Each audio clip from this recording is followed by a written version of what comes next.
852 852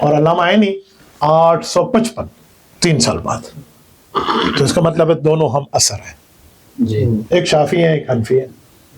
امام ابن حجر نے پہلے چھاپی تھی فتح الباری, دوسرے ہفتے 18 جلدوں میں علامہ عینی نے عمدۃ القاری چھاپ دی تھی. پتہ ہے ہوا کیا تھا, ایک شاگرد حافظ ابن حجر کے پاس پڑھتا اور وہی علامہ عینی کے پاس بھی پڑھتا. شافعی محدثین کے پاس وہ پڑھتے تو وہ اپنی چیزیں اس سے لکھواتے, اور شام کو ادھر آتا تو اس نے بتایا حضرت ہمارے استاد جی نے ماشاءاللہ ایک شرح شوافع کے طرز پہ لکھی ہے بخاری کی.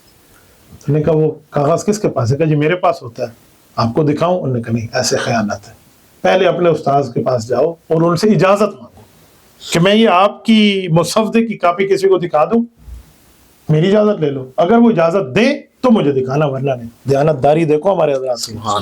اسی لیے ہم آج بھی حضرت امام شافعی کا نام لیتے ہیں تو رحمت اللہ علیہ کے بغیر نہیں لیتے. تو انہوں نے کہا جی ٹھیک ہے. وہ گئے اور حافظ ابن حجر رحمۃ اللہ نے فرمایا بالکل ضرور دکھا دیا کریں. ان کے وہم و گمان میں بھی نہیں تھا کہ بندہ جواب لکھ دے گا.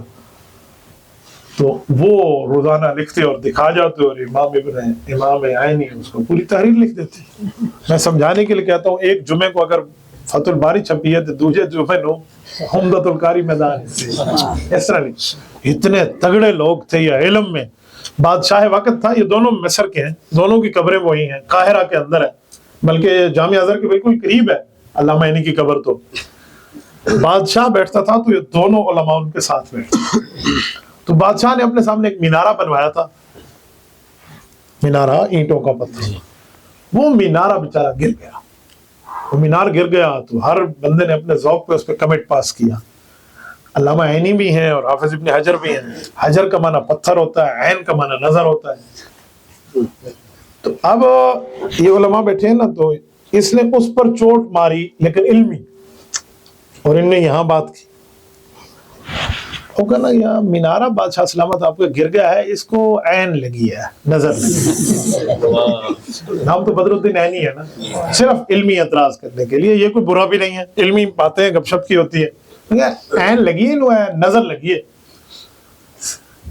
ہم نے علامہ عینی کو دیکھا, علامہ عینی نے کہا اللہ ان کو جو ہے خیر عطا فرمائے, نے اپنی بات کی, لیکن میں یہ سمجھتا ہوں کہ اس میں حجر 2 نمبر لگا تھا. پتھر, وہ پتھروں سے مینارہ بنا ہے. یہ ہوتا ہے علمی علماء کا تھا معاملہ. تو آپ ان کتابوں کو پڑھیں گے, سمجھیں گے, تب جا کر آپ کے سامنے کتاب العر اور کتاب الاقراء آئے گا کہ امام بخاری کے جو ہم کہتے ہیں نا مخالف نہیں ہے, وہ کسی اور پیرا دور ہو تو لوگ ادھر سمجھ جاتے ہیں. تو امام بخاری رحمۃ اللہ تعالی علیہ اپنے اکابر کے استاذوں کے قدردان تھے. آپ اور میں اپنے استادوں کو گالی نہیں دیتے. امام بخاری ان کو کہے گا یہ 2 نمبر ہیں, جیسے انہوں نے کتاب العیال کی بات کی ہے, قال بعض الناس میں استاد کا نام لے گا, ایسے نہیں. میں ڈیرہ غازی خان میں تھا, ایک مناظر ہے ان کے جو امام حنیفہ کے مخالف لوگ ہیں, اور وہ اس کو مناظر کو بہت بڑا نام دیتے ہیں. تو ان کی مجھ سے بات ہوئی تو وہ فرمانے لگے, مفتی صاحب ایک بات تو آپ سچ مان لو جتنے حنفی ہو. میں نے کہا جی فرمائیں, ہم تو ساری باتیں سچی مانتے ہیں, کیا کون سی بات سچ ہے جو ہم نہیں مانتے؟ اس نے کہا امام ابو حنیفہ رحمۃ اللہ علیہ کہ امام بخاری قدر ودر نہیں کرتے تھے, بات سچی ہے. میں نے کہا کیا دلیل ہے آپ کے پاس؟ دلیل ساری ظاہر ہے, ایک جگہ بخاری میں امام حنیفہ کا نام نہیں لیا امام بخاری نے, ایک جگہ بھی نہیں لیا. اس حد تک تو بات سچی ہے کہ نام نہیں لیا. لیکن میں نے کہا نام نہ لینے کا مطلب کیا ہے؟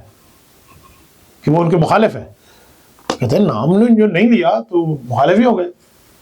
حالانکہ آپ مجھے بتائیں, میں لا الہ الا اللہ محمد الرسول اللہ پڑھتا ہوں, حضور کا نام لیتا ہوں, 1,23,999 پیغمبر کا نام نہیں لے رہا, تو میں نعوذ باللہ ان کا مخالف ہوں؟ یہ کوئی بات ہے؟ کسی کا نام عدم ذکر عدم کو مستلزم کیسے ہو گیا؟ عدم ذکر بغض کو مستلزم کیسے ہو گیا؟ لیکن اس نے بات کر دی. میں نے اسے 2 جواب دیے, یہ جواب نہیں, دوسرا جواب دیا اس سے ہٹ کے. میں نے کہا میرے بھائی, امام بخاری مقلد ہے کس امام کے؟ کہتے امام شافعی کے.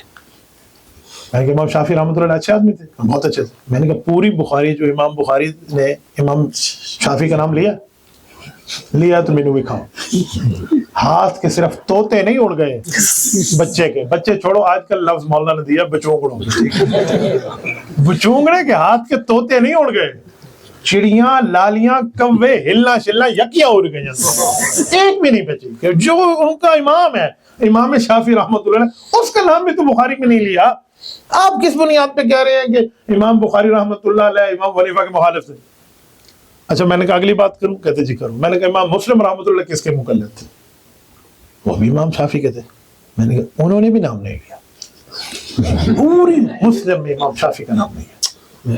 کیوں؟ وجہ اب ادھر ٹاکا ادھر ادھرا، ادھر ٹاکا ادھر ادھرا، جواب نہیں ہوگا. جو جواب دیں گے اس میں پھنسیں گے، جو جواب دیں پھنسیں گے. ایک جواب لولا لنگڑا دیتے ہیں، پتہ کیا کہتے ہیں؟ امام شافعی ان کے بزرگ تو تھے، لیکن بس امام بخاری اور امام مسلم نے یہاں بزرگوں کی بات نہیں کی، اپنے وقت کے لیول کی بات کی ہے. تو میں نے کہا امام شافعی کا انہوں نے ذکر نہیں کیا کہ یہ بزرگ ہیں، ہم ان کی بات نہیں کر رہے. تو امام شافعی جس دن پیدا ہوئے اس دن امام حنیفہ فوت ہو گئے تھے. 150 ہجری میں امام شافعی کی پیدائش ہے، 150 ہجری میں امام حنیفہ کا انتقال ہے. تو امام ابو حنیفہ تو امام شافعی کے استاذ کے بھی استاد ہیں، امام محمد کے استاد ہیں. امام محمد سے امام شافعی نے پڑھا ہے. کسی نے امام شافعی سے پوچھا آپ نے کتنا پڑھا؟ فرمایا حفظت عن محمد وقرا بعیر، اونٹوں کا لشکر اٹھا کے جتنی کتابیں لے کے جائے میں نے اتنی حدیثیں امام محمد سے پڑھی ہیں. امام شافعی فرماتے تھے. تو میں نے کہا امام شافعی بڑے ہیں اس لیے ان کا نام نہیں لیتے، تو جو امام شافعی کا دادا استاد ہے اس کا ذکر کیوں کریں گے؟ اس لیے وہ کہتے ہیں بزرگوں کی بات نہیں کر رہے، اپنے وقت والوں کی بات کر رہے ہیں. اچھا معنی لیا کریں، برا معنی نہ لیا کریں. تو بہرحال یہ صحیح بخاری کے متعلق بات تھی. تو یہ صحیح بخاری شریف ہے، اور بخاری شریف تو اس کا مختصر نام ہے. ان کا تو چلو مجھے انہوں نے بتا دیا بھئی یہ پہلی پوزیشن ہولڈر ہے. کوئی اور ساتھی جس پر میں انگلی رکھوں وہ مجھے بتا دے صحیح بخاری شریف کا پورا نام کیا ہے. نہیں، جس پر میں انگلی رکھ دوں. آپ ہاتھ کھڑا کر لیں جس کو نام آتا ہے. ہاں اس زمانے جس ہاتھ نہیں چکا اس تو پوچھیے. اے مولانا بات، ہاں آپ بتائیں. ادھر وہ کر کے اس کو بتائیں. شاباش، وہ بہانے لگاؤ جو ہم نے نہیں کیے بھیا، کیے ہوئے. ہاں الجامع الصحیح جامع المسند الصحیح والمختصر. چلو آگے تو سو کہہ رہے ہیں.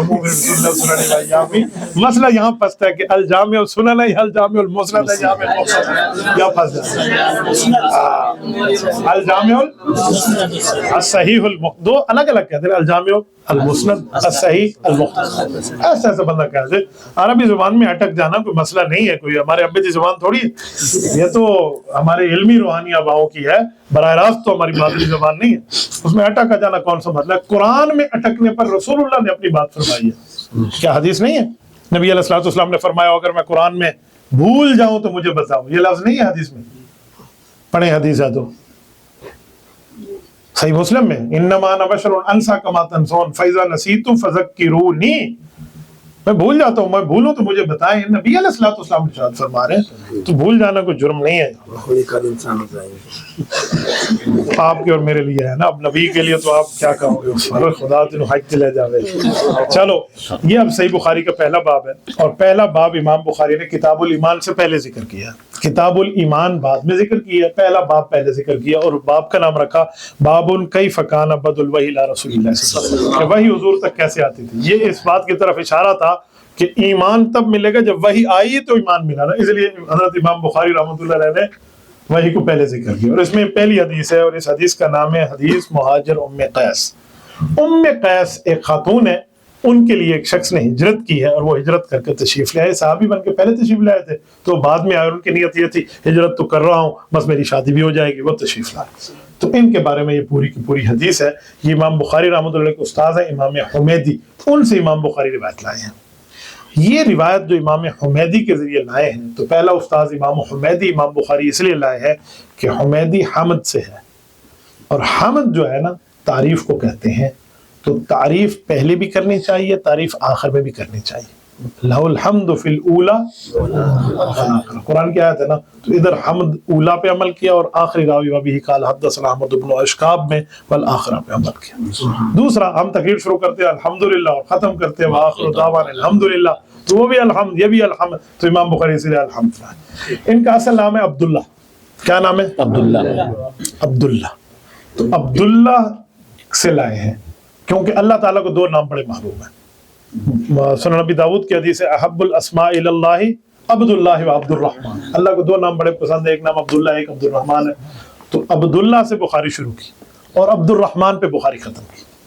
ابو ہریرہ پہ بخاری ختم ہے تو عبد الرحمن ان کا نام ہے عبد الرحمن بن صخر.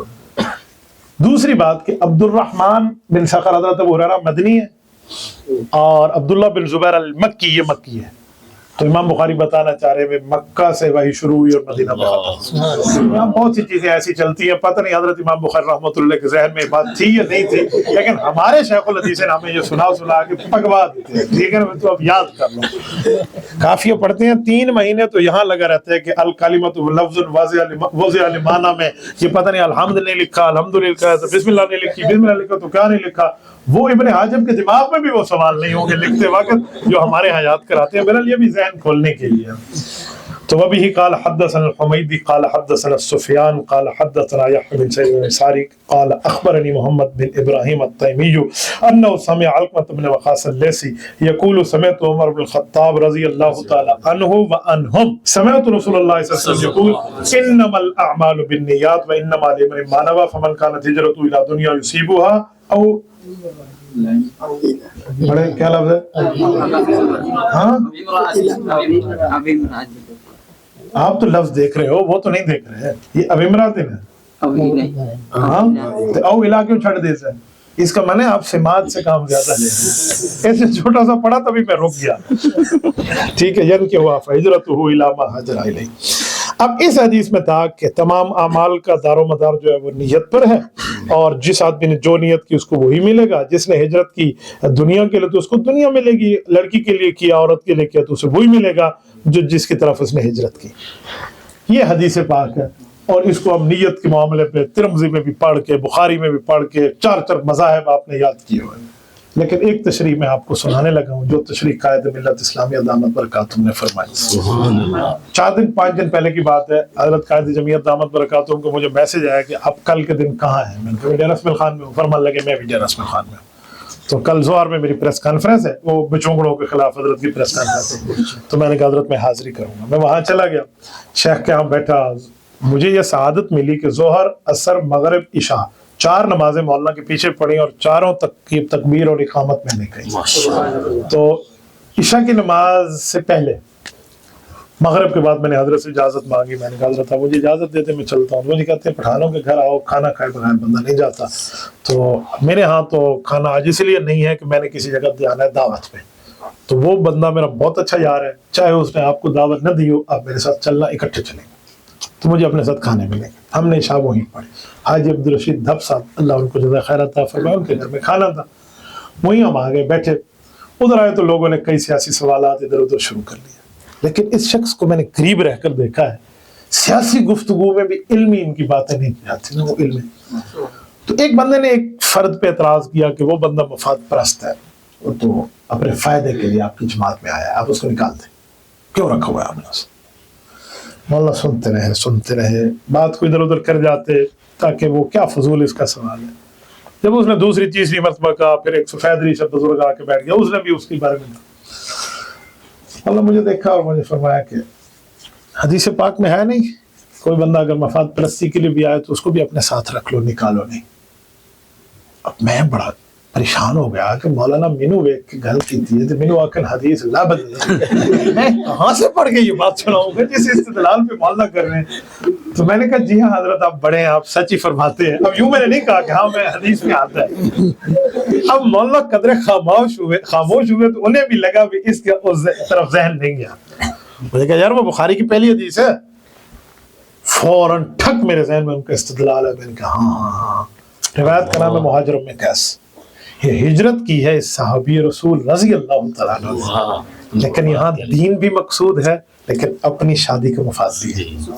میں صحابی کی نیت پہ کوئی حملہ نہیں کر رہا, صحابی کی پاؤں کی جوتی ہماری آنکھ کا سرما, لیکن اس میں ایک وجہ او الہ یہی تو پوچھا تھا اسی لیے روکا ہوں, امراتن ہے نا, یا الہ دنیا جو سیبوا ہے.